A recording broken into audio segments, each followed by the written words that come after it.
Good morning.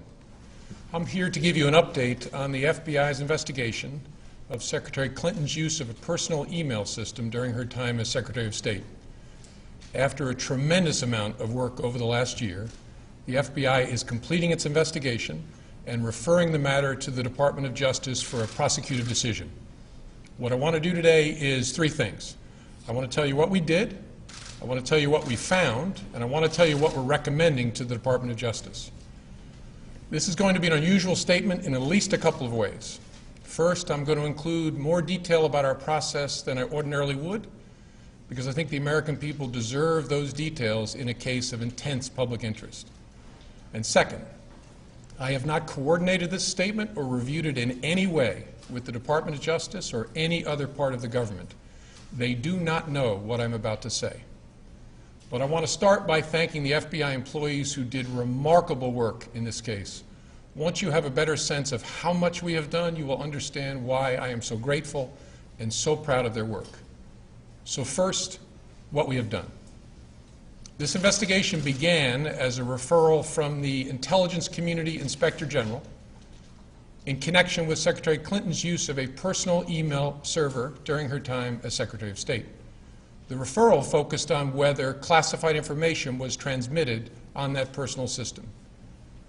Our investigation looked at whether there is evidence that classified information was improperly stored or transmitted on that personal system in violation of a federal statute that makes it a felony to mishandle classified information either intentionally or in a grossly negligent way, or a second statute making it a misdemeanor to knowingly remove classified information from appropriate systems or storage facilities. And consistent with our counterintelligence responsibilities, we have also investigated to determine if there is evidence of computer intrusion by nation states or by hostile actors of any kind. Now, I have so far used the singular term email server in describing the referral that began our investigation. It turns out to have been more complicated than that. Secretary Clinton used several different servers and administrators of those servers during her 4 years at the State Department. And she also used numerous mobile devices to send and to read email on that personal domain. As new servers and equipment were employed, older servers were taken out of service, stored, and decommissioned in various ways. Piecing all of that back together to gain as full an understanding as possible of the ways in which personal email was used for government work has been a painstaking undertaking, requiring thousands of hours of effort. For example, when one of Secretary Clinton's servers was decommissioned in 2013, the email software was removed.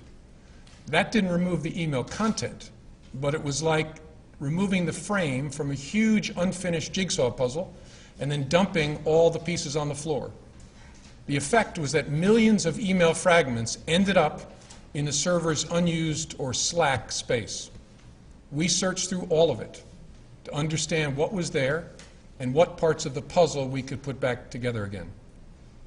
FBI investigators also read all of the approximately 30,000 emails that Secretary Clinton provided to the State Department in 2014.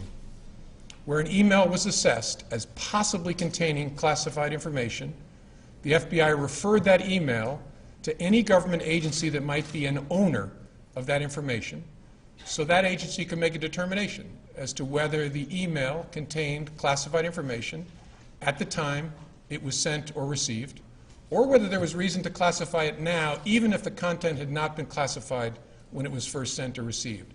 And that's the process sometimes referred to as up-classifying. From the group of 30,000 emails returned to the State Department in 2014, 110 emails in 52 email chains have been determined by the owning agency to contain classified information at the time they were sent or received. 8 of those chains contained information that was top secret at the time they were sent. 36 of those chains contained secret information at the time, and 8 contained confidential information at the time. That's the lowest level of classification. Separate from those, about 2,000 additional emails were up-classified to make them confidential. those emails had not been classified at the time that they were sent or received. The FBI also discovered several thousand work-related emails that were not among the group of 30,000 emails returned by Secretary Clinton to State in 2014. We found those emails in a variety of ways. Some had been deleted over the years, and we found traces of them on servers or devices that have been connected to the private email domain.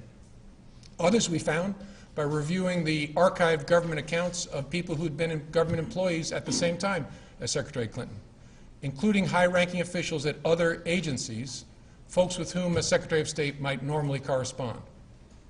This helped us recover work-related emails that were not among the 30,000 that were produced to State. Still others we recovered from that painstaking review of the millions of email fragments dumped into the slack space of the server that was decommissioned in 2013.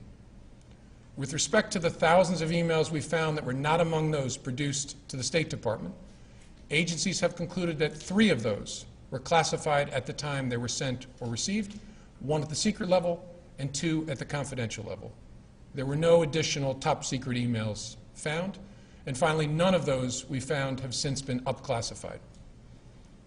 I should add here that we found no evidence that any of the additional work-related emails were intentionally deleted in an effort to conceal them in some way. Our assessment is that, like many email users, Secretary Clinton periodically deleted emails, or emails were purged from her system when devices were changed. Because she was not using a government account, or even a commercial account like Gmail, there was no archiving at all of her emails. So it's not surprising that we discovered emails that were not on Secretary Clinton's system in 2014 when she produced those 30,000-some emails to State. It could also be that some of the additional work-related emails that we've recovered were among those deleted as personal by her lawyers when they reviewed and sorted her emails for production in late 2014.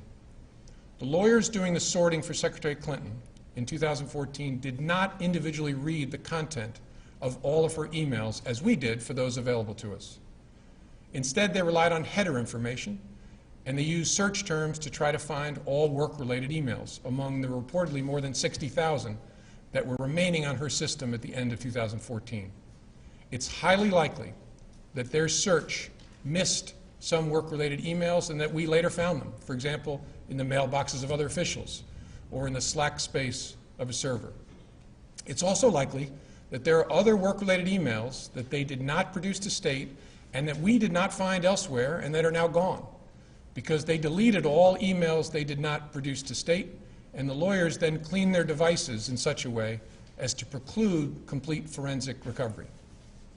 We have conducted interviews and done technical examination to attempt to understand exactly how that sorting was done by her attorneys.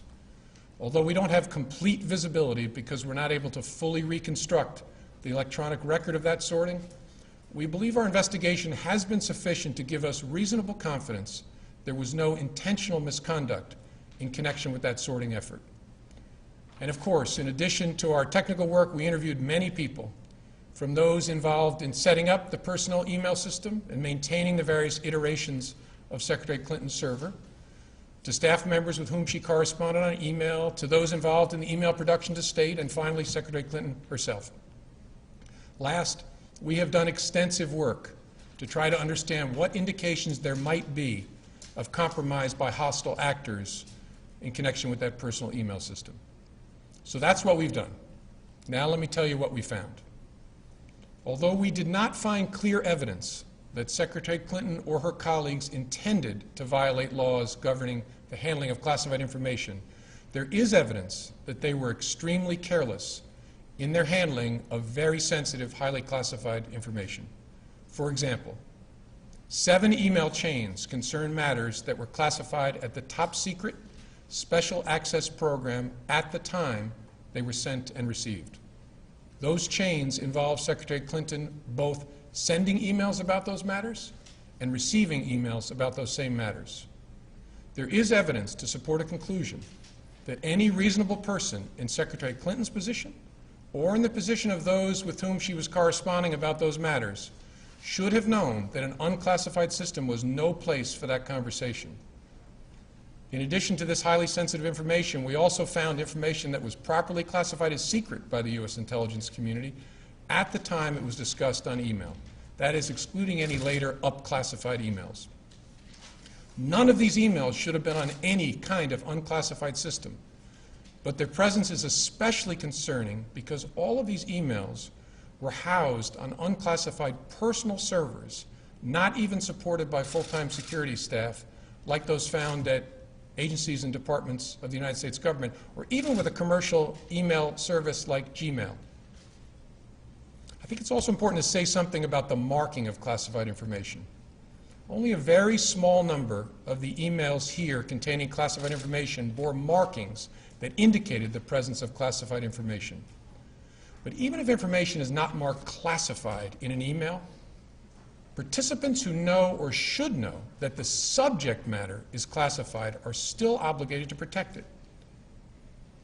And while not the focus of our investigation, we also developed evidence that the security culture of the State Department, in general, and with respect to the use of unclassified systems in particular, was generally lacking in the kind of care for classified information that's found elsewhere in the U.S. government. With respect to potential computer intrusion by hostile actors, we did not find direct evidence that Secretary Clinton's personal email domain, in its various configurations since 2009, was hacked successfully. But given the nature of the system and of the actors potentially involved, we assess we would be unlikely to see such direct evidence. We do assess that hostile actors gained access to the private commercial email accounts of people with whom Secretary Clinton was in regular contact from her personal account. We also assess that Secretary Clinton's use of a personal email domain was both known by a large number of people and readily apparent. She also used her personal email extensively while outside the United States, including sending and receiving work-related emails in the territory of sophisticated adversaries. Given that combination of factors, we assess it is possible that hostile actors gained access to Secretary Clinton's personal email account. So that's what we found. Finally, with respect to our recommendation to the Department of Justice. In our system, the prosecutors make the decisions about whether charges are appropriate based on evidence that the FBI helps collect.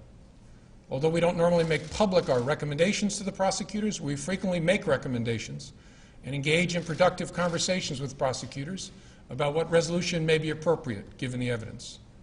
In this case, given the importance of the matter, I think unusual transparency is in order.